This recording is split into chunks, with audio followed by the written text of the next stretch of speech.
This talk grows out of a project that has been incubating for some time, a project that will eventually yield a book on 338 co-authored with Dennis. It has also, though, begun to show signs of life in other contexts, such as the JRS 2022 article that Roy mentioned, and some of the points raised in that article bear on aspects of my presentation tonight. Well, 338 BC. What is important about 338 BC? I think of the coincidence in 338 BC, the late Kurt Raaflaub wrote nearly 3 decades ago, of Philip II's victory at Chaeronea over Athens and its allies, and Rome's victory over the Latins and Campanians. The coincidence itself, Raaflaub continued, is due merely to chance, but both events mark in the Mediterranean world the end of an era that was dominated politically and culturally by independent city-states, and the beginning of another era that was dominated politically and culturally of large territorial empires. Granting for now one obvious dimension of 338's constructedness as a temporal marker, neither Macedonians and their Greek adversaries nor Romans and their Latin and Campanian adversaries knew that their worlds were changing in what we designate as 338. What I'll be arguing today is that these events are not a coincidence due merely to chance. To appreciate the causal factors at work and the catalysts for synchronicity across the Mediterranean, we'll need simultaneously to scale up and drill down. The crucial importance of 338 in Roman history specifically has been acknowledged for a long time. The great Italian historian Gaetano de Sanctis in 1907 called this year the turning point in Roman history, and the theme was fully developed by Arnold Toynbee and Arnaldo Momigliano, among others. The new Roman Commonwealth, as Toynbee labeled it, was a flexible machine that could adapt to a series of recurrent political and military challenges, and the military obligations of the new Commonwealth generated the massive manpower that ultimately made it possible for Rome to conquer the Mediterranean. One part of this adaptation made an immediate mark on the physical infrastructure of the city of Rome, and here I turn to Fergus Miller. Quote, victory was symbolized by the bringing to Rome of the prows, the rostra of captured ships from Antium, but they were used to decorate not the curia, where we imagine power to have lain, but the speaker's platform on the opposite side of the comitium. It was from the rostra that speakers would address the sovereign people, end quote. 338 is therefore an important moment in the flexing of people power and in the evolution of a republic heedful of the interests and priorities of the populus Romanus. But 338 BC also holds meaning as a generative moment in supra-regional and indeed global history. Writing some 2 centuries afterwards, one ancient historian zeroed in on the institution-building energy of a visionary state functionary who undertook his main work in the years between 361 BC and that functionary's death in 338. According to this ancient historian, he, the state functionary whose name I have omitted in order to keep the intrigue going, commanded that the people be divided into 10s and 5s and that they supervise each other and be mutually liable. Any family with more than 2 adult males who did not divide the household would pay double military tax. Those who had achievements in the army would in proportion receive an increase in rank. Those who engaged in private quarrels would be punished with a severity that accorded with the gravity of their quarrel. For the fields, he opened up the horizontal and vertical pathways and set up boundaries. He equalized the military levies and land tax and standardized the measures of capacity, weight, and length. Well, the state functionary in question is not a figure from the Greco-Roman world. I imagine several of you may have guessed this already. Nor is the historian who details his exploits. The innovator in question is Shang Yang, architect of the transformations that ultimately powered warring states' Qin to ascendancy over its peers in the 4th and 3rd centuries BCE. And I've quoted the description of his reforms in Sima Xian's record of the historian. While much separates warring states from the mid-4th century BC Roman Republic, it's helpful to draw attention to some commonalities between Xiangyang's reforms and those associated with the legendary Servius Tullius, who, despite his ascription to the Rome ruled by kings of the archaic period, has a strong whiff of the 4th century about him.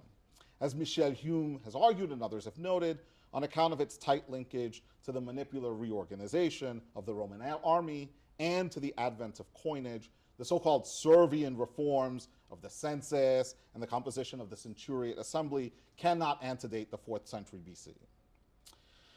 But we shouldn't press the similarities between Xiangyang's Qin and the Roman world of the middle to late 4th century too far. After all, as Nathan Rosenstein has demonstrated in a detailed comparison of Roman and Chinese trajectories of state formation for a 2009 volume on Roman China, quote, the absence of a military threat that would have compelled Rome to develop in the ways that China did, end quote, combined with Rome's success at incorporating non-Romans into the Republic's citizen body to ensure tight aristocratic control over the directions pursued by the Roman state, and in the process, its non-bureaucratization. Agent-based modeling has lately brought out some of the more unique aspects of warring states China's progression from 32 states to 1, and these are aspects that do not always map on easily to the Mediterranean world. But the important and basic point of convergent state formation processes in Western and Eastern Afro-Eurasia during this period remains. Recently and influentially, Nick Terranato has propounded the view that it is not so much an objectified state as it is the operation of elite gentilicial networks that accounts for the momentum and directions taken by the early Roman expansion. Pushback to this argument has partly taken the form of rehabilitating the state as an operative concept for this period, or of applying pressure to the presumed tightness of the bonds within clans and between gentilicial leaders and their dependents. In the case of the latter, Nicolas Meunier has relied on a careful reappraisal of Nexum to argue that the decoupling of clan dependence from clans was well underway already in the early Republic, and that we should understand the first secession of the plebs as heralding the transformation of clan dependence into the plebs urbana.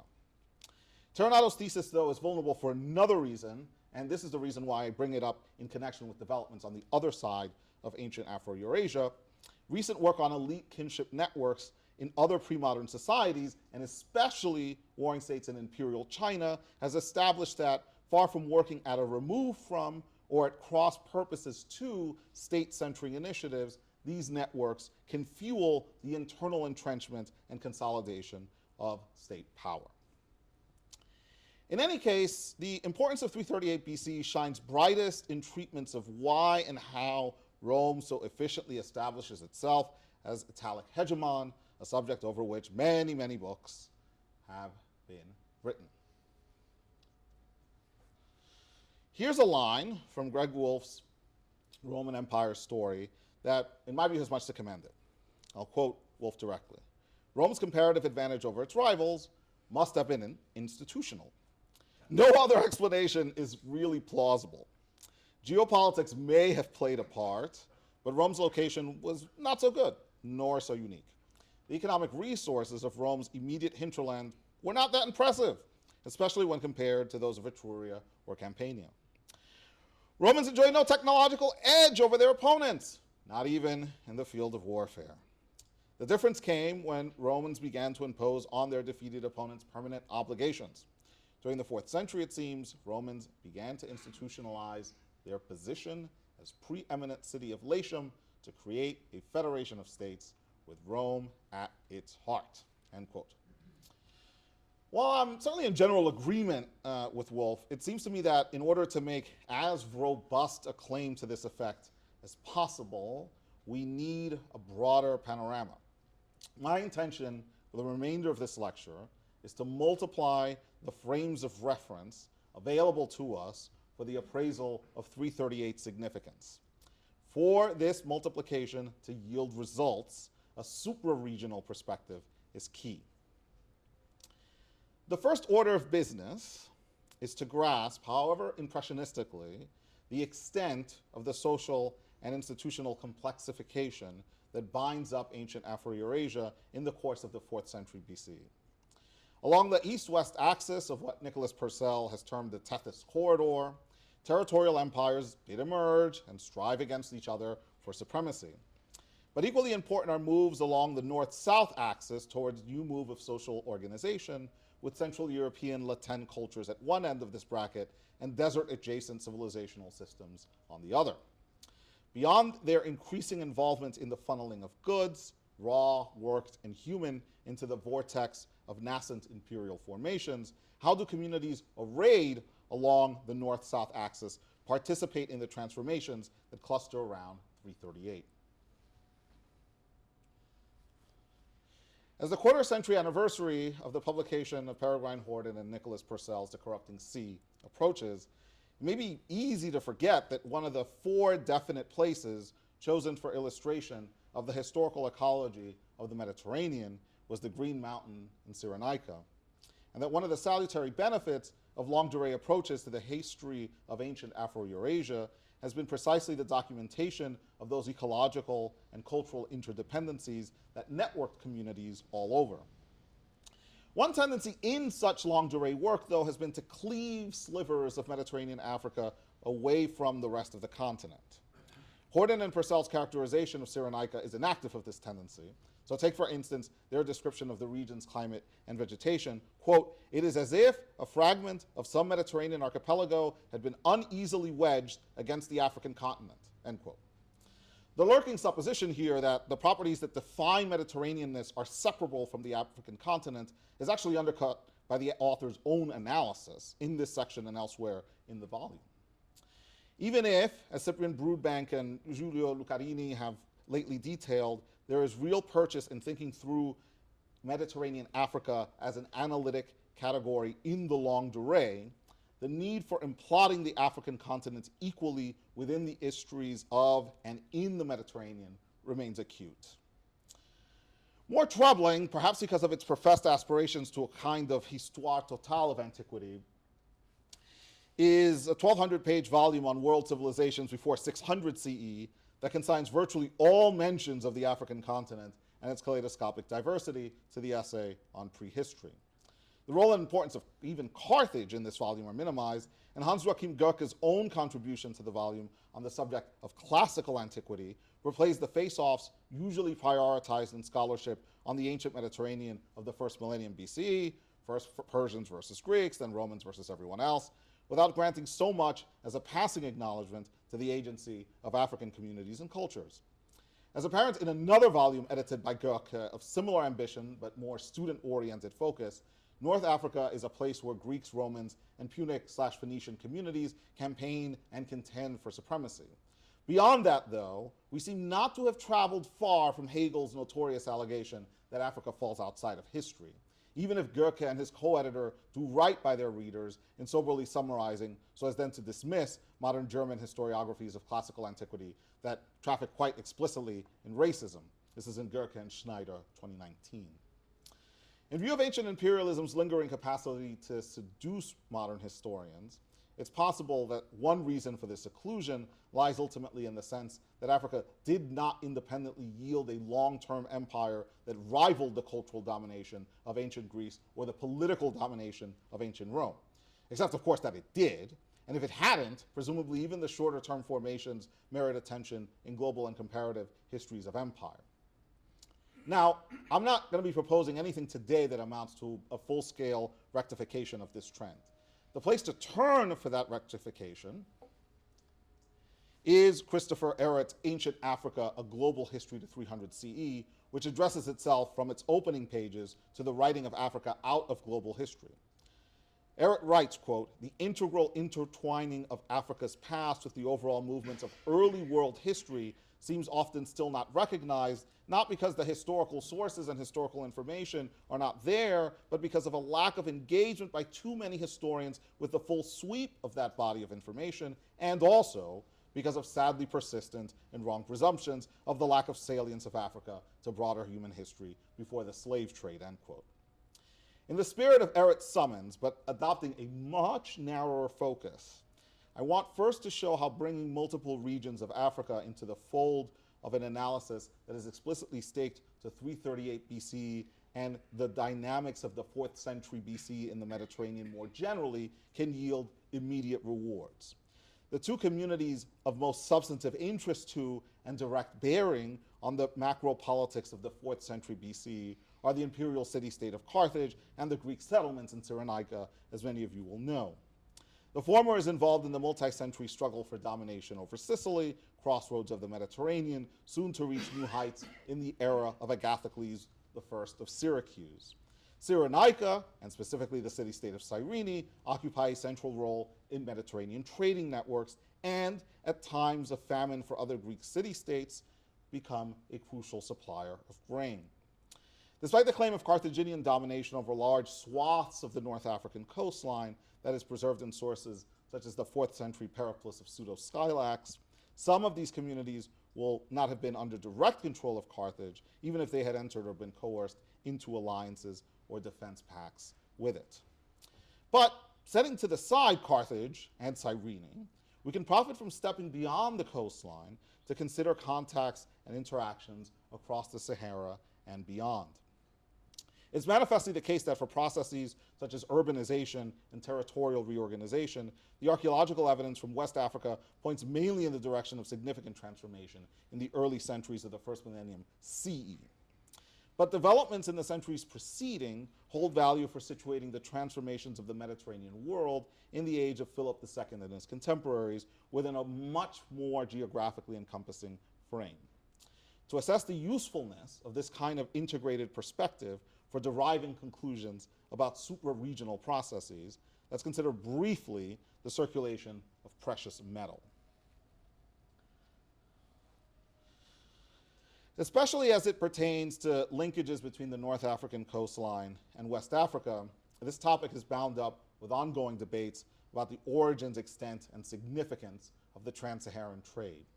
David Mattingly summarizes in the opening chapter of Trade in the Ancient Sahara and Beyond the revelatory findings of the Trans-Sahara Project and their ramifications for the study of exchanges across the desert.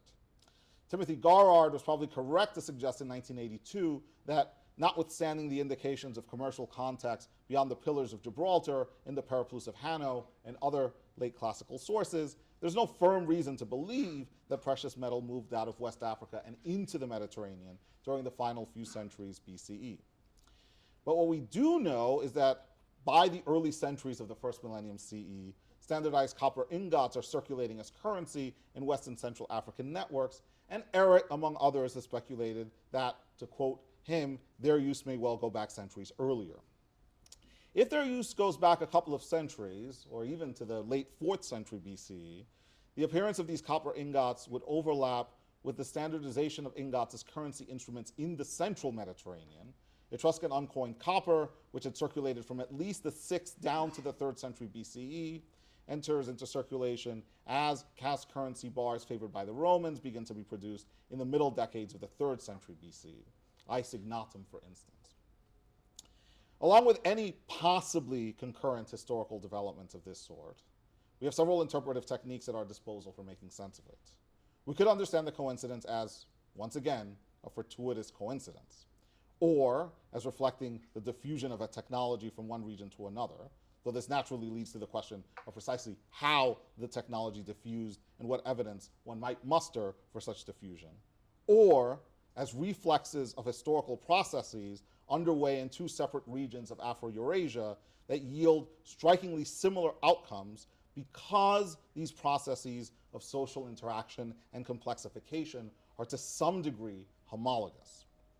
Pioneering comparative work on monetization in Eastern and Western Eurasia has isolated common features and crucial differences in imperially fueled adoptions of currency instruments.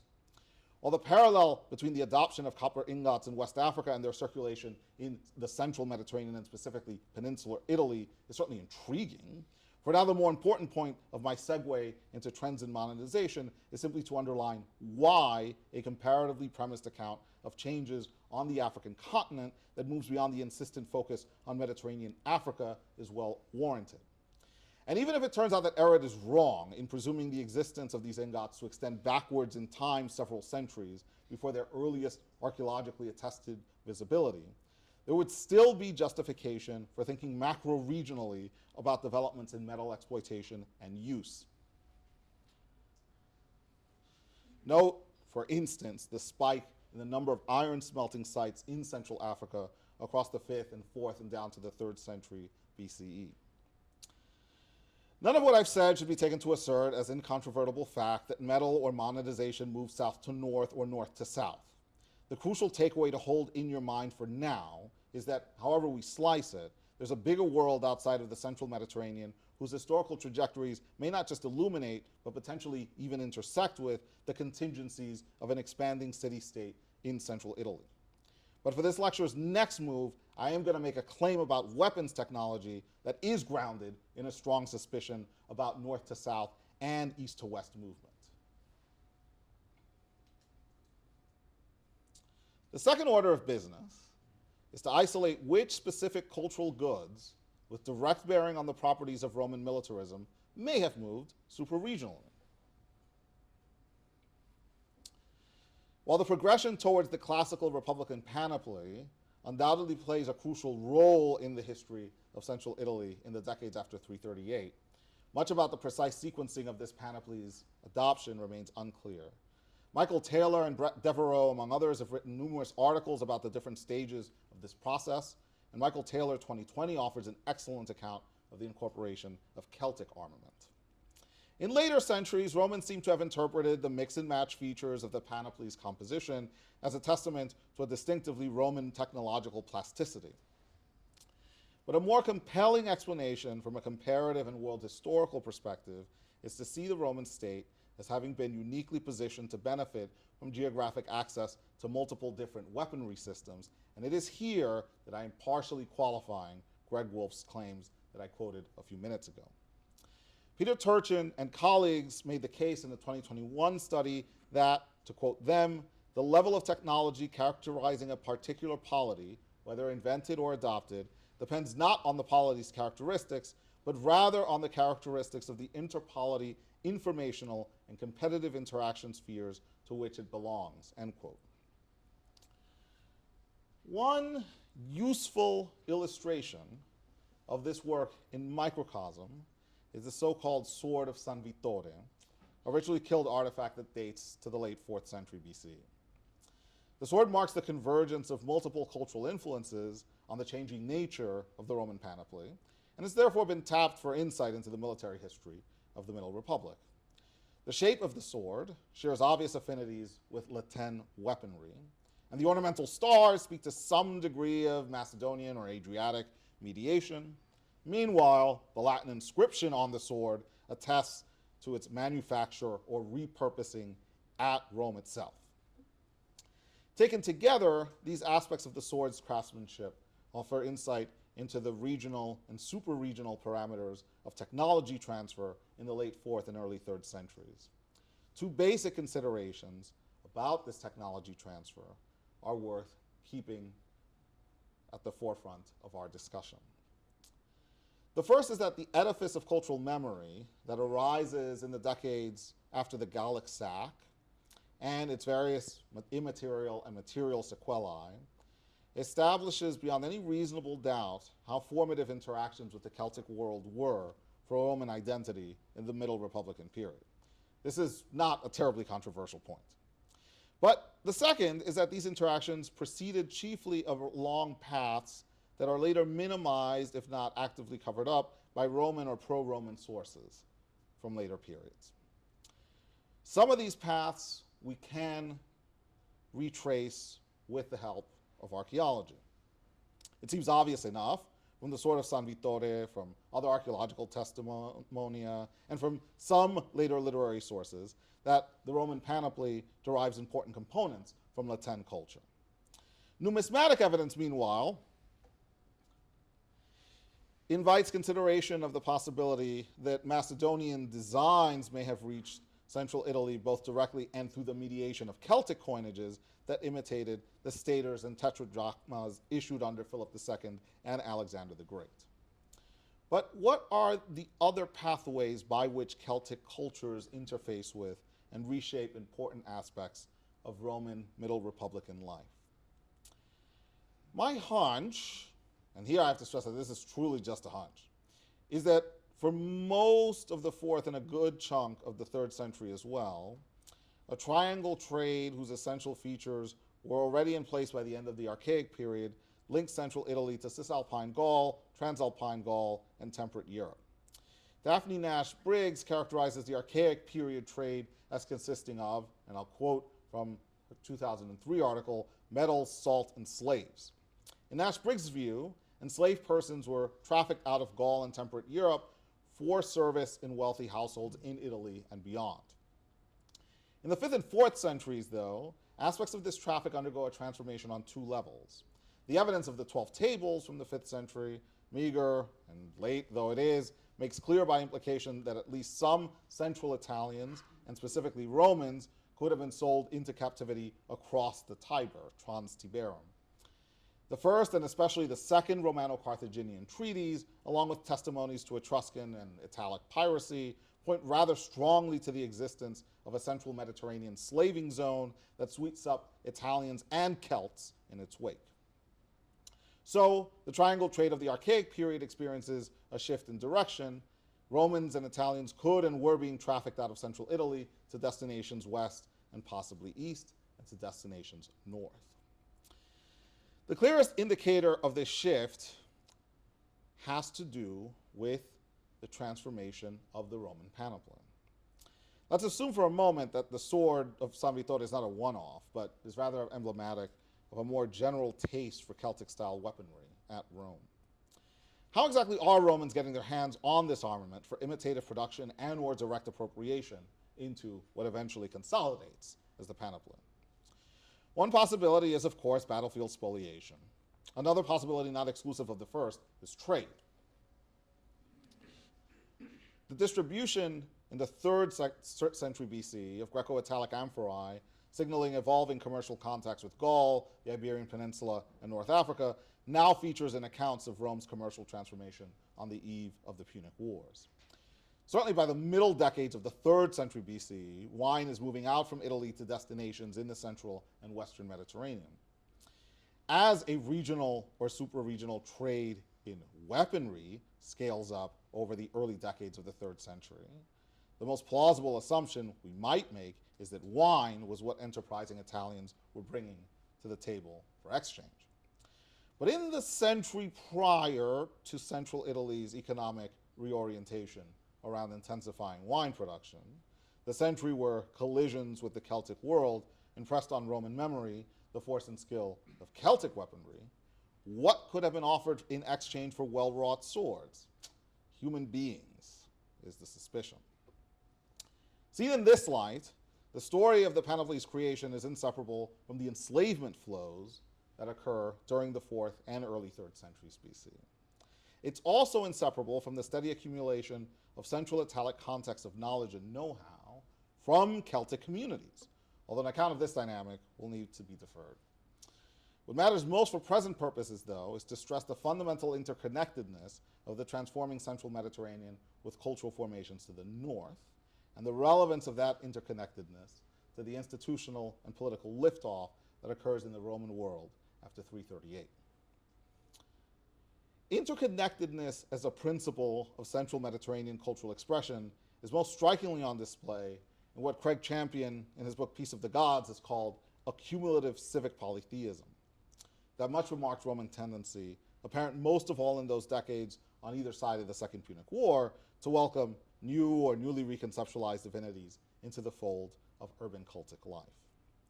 For all the outpouring of secondary literature on Roman Republican religion in recent decades, there does, though, remain an underexplored vantage from which to contemplate not only the importance of religious practice to the events of 338 and their aftermath, but the relevance of religious practice to the macroscopic perspective that I've been seeking to develop in this lecture. The teaser for this claim to relevance at the macro scale is that Roman historians are so accustomed to looking above ground that they have not paid sufficient attention to developments underground, developments of, dare I say it, tectonic importance.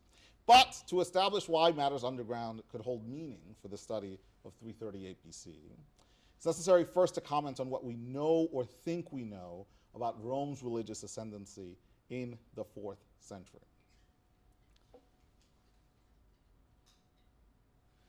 The annalistic tradition preserves the memory of a Latin praetor's display of disrespect for the Capitoline Jupiter at the outbreak of the Latin War. Arguably more important than the historicity of this Annius's insult and of the god's immediate exaction of vengeance is whether the Latin War's outcome establishes Rome's religious authority as beyond dispute in central Italy itself. There are signs of a regional struggle over religious authority during the archaic and early Republican periods. Rome's commitments to sacred architecture in the 6th and 5th centuries simultaneously wire it into a pure polity efflorescence of temple building and also set it somewhat apart in terms of scale. The Capitoline Temple had no real peer in central Italy, unless one accepts Caderca and Tucci's revisionist account, and the structures at San Mobono required significant investments in skilled and unskilled labor. But it was at the foundation of a temple to Diana on the Aventine that the early Republican state announced a foray into federal cult. Even if its foundation was not intended as a counterweight to other federalizing supra-city state cultic observances in the region, it's hard to escape the impression that, first, leagues centered around specific cultic observances come to enjoy a high profile in central Italy, as they do elsewhere in the Mediterranean from the 5th century BCE on. And second, that the Roman state's active interest in exercising control and leadership over the Latin League is evident as early as the Foedus Cassianum. Diana's worship was one node around which interpolity ties converged, to judge from the dedication of the sacred grove at Aricia, from which the elder Cato quotes in the Origenes. The community specified as having joined the Garius Baebius of Tusculum in the dedication are Tusculum, Aricia, Lanuvium, Lavinium, Cora, Tibur, Pometia, and Rutulian Ardea. If not a product of a deliberate choice by the quoting authority, the absence of Rome from this list can be spun in different directions: an abortive effort to engage in coordinated ritual action independently of Rome, or a signal of the disconnect between political economic authority and religious authority in the early Republican period. Another federalizing cult node was the cult of Jupiter Latiaris. But whether we center our attention either on the notices about Diana on the Aventine or about the cult of Jupiter Latiaris, it is clear that by the mid-4th century BCE, something is giving way, and that Rome itself is beginning to exert more and more control over religious practices and cultic traditions in central Italy, and in time even beyond central Italy. The 4th century development that will have sent ripples through the contest for religious authority between Rome and other central Italic communities is the increasing turn to an epically, and specifically Homerically, inflected system of etiology. Central Italy's insertion into the mythological and cultic circuits of the Homeric heroes is a done deal by the end of the 4th century at the latest. Both Theophrastus and Pseudo-Skylax mention a Circaeon and a monument of Alpinor on the Tyrrhenian coast of Latium. And the main components of the Aeneas myth, probably in circulation by the last third of the 4th century, will have slowly been stretched and adapted to accommodate the Romulus and Remus legends.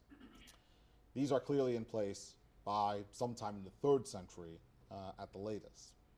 Here, for sure, we can speak of a transformation in the extent of central Italy's plugging into a Mediterraneanized religious and mythological discourse.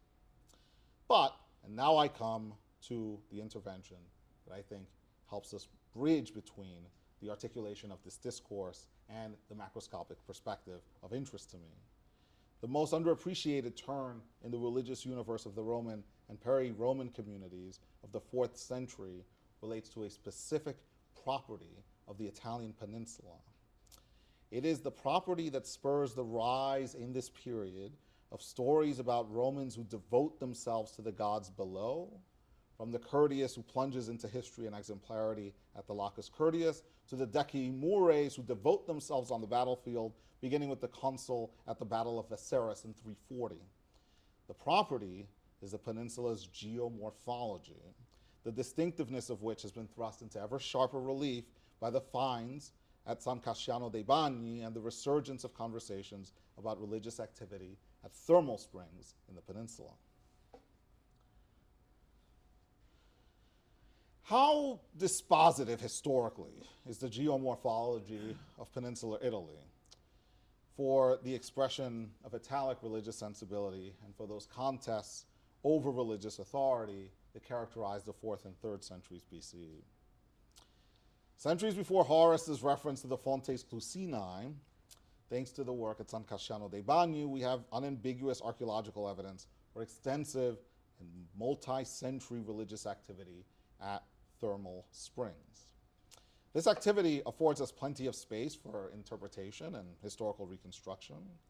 But for now, I want to orient myself with reference to the notion of historical ecology that was outlined a decade ago by William Meyer and Carol Crumley in the edited volume Atlantic Europe in the first millennium BC. Peninsular and specifically Central Italic geomorphology conditioned religious expression across centuries, to the point that we might sensibly speak of Italic healing rites as one contingent expression of a dialogic encounter with peninsular geophysics, or, and here I may strain your generosity even more than I've already strained it, as a geophysics in themselves. But there's even more to be said about the salience of geothermal activity to Roman and Italic society than what can be gleaned from the clustering of religious and healing sites around places of intensified thermal emissions. Travertine, the stone that in later centuries would feature prominently in Roman building programs, is abundant in Italy precisely because, and I will quote from a 2019 paper on this subject, the degassing of carbon dioxide charged groundwater circulating in deep carbonate evaporitic reservoirs. But the historical ecological consequence of Italy's geomorphology is detectable in another domain as well, one where the religious intersects with the climatological. Our knowledge of the changes to Mediterranean climate that characterized the advent of the Roman warm period / climatic optimum has improved substantially in the past half-decade. That some changes to this climate are apparent by around 300 BC seem clear, though it would be risky to overgeneralize about these.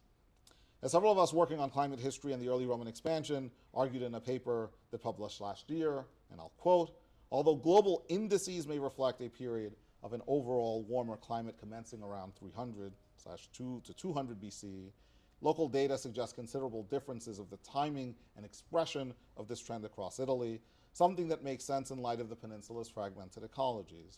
This variability suggests that the idea of a unified Roman warm period is overly simplistic, while human responses to environmental and climate change were themselves highly complex, end quote. But one dimension of climate change's interplay with Italy's fragmented ecologies that's still in need of further examination is indeed the hyperlocal phenomenon of thermal emissions. One 2004 paper estimated that the Tyrrhenian side of the Italian peninsula is responsible for 10% of all total carbon dioxide discharge from subaerial volcanic systems and their linked systems around the world. The real player in the dynamics of atmospheric discharge is Sanctus, long a note of cult with a temple to Mephitis, as Pliny the Elder tells us, and characterized in the ancient geographical tradition as the navel of Italy. Mefite d'Ansanto opens a 2010 paper in Geophysical Research Letters, quote, is the largest natural emission of low temperature carbon dioxide rich gases from non-volcanic environments ever measured in the earth, end quote. The intuition that I'm working to sharpen nowadays is that the geomorphological is as much an affordance for changing Roman and Italic conceptions of the peninsula's past and future as any other natural given. It is an affordance that provides us a hook for plotting the history of central Italy against a much broader regional and super-regional backdrop, one whose temporal and spatial parameters extend in multiple directions. Anticipation of and efforts to mitigate ecological disaster flow simultaneously into the systems of ritual expertise that structure Mediterranean life and the paired development of seismology and volcanology beginning in the Hellenistic period. But I am making the case for the geomorphology and geophysics of the peninsula as an affordance that, much like those glacial forests whose abundance in specific tree types left an impression on Theophrastus, acts as a hidden driver of local and regional change. One reflex of that change is dimly, ever so dimly perceptible in the appearance of the devotio as ritual practice, It may be a coincidence that this practice is first attested in connection with the Latin War, but I prefer to think not. For the Mediterranean world of 338, it's through the geomorphology of the Italian peninsula that we can begin to tunnel subterranean connections across space and time, pivoting from the ritualizing import that's attached to the underground in historiographical and archaeological sources to a more properly super-regional assessment of what makes Italy at once like and unlike, connected to and separable from those other geographies that participate in the upheavals of the 4th century. Conclusions here must necessarily be provisional. I've tried to show that 338 can be a springboard for contemplation of those regional and super-regional dependencies that press against the boundaries of any history too rigidly conceived as Greek or Roman. I've also tried to show that the clustering of significant social and cultural phenomena at different scales of temporal and spatial resolution is no mere happenstance, but a consequence of convergent processes unfolding across ancient Afro-Eurasia. To develop a fuller treatment of these processes will require the energy not of one ancient historian, but of teams of ancient historians. And to develop the tools for such a treatment will demand a more flexible and capacious training of ancient historians along explicitly interdisciplinary lines than has hitherto been the case. But that's for all of you to do. My task today is done. Thanks so much.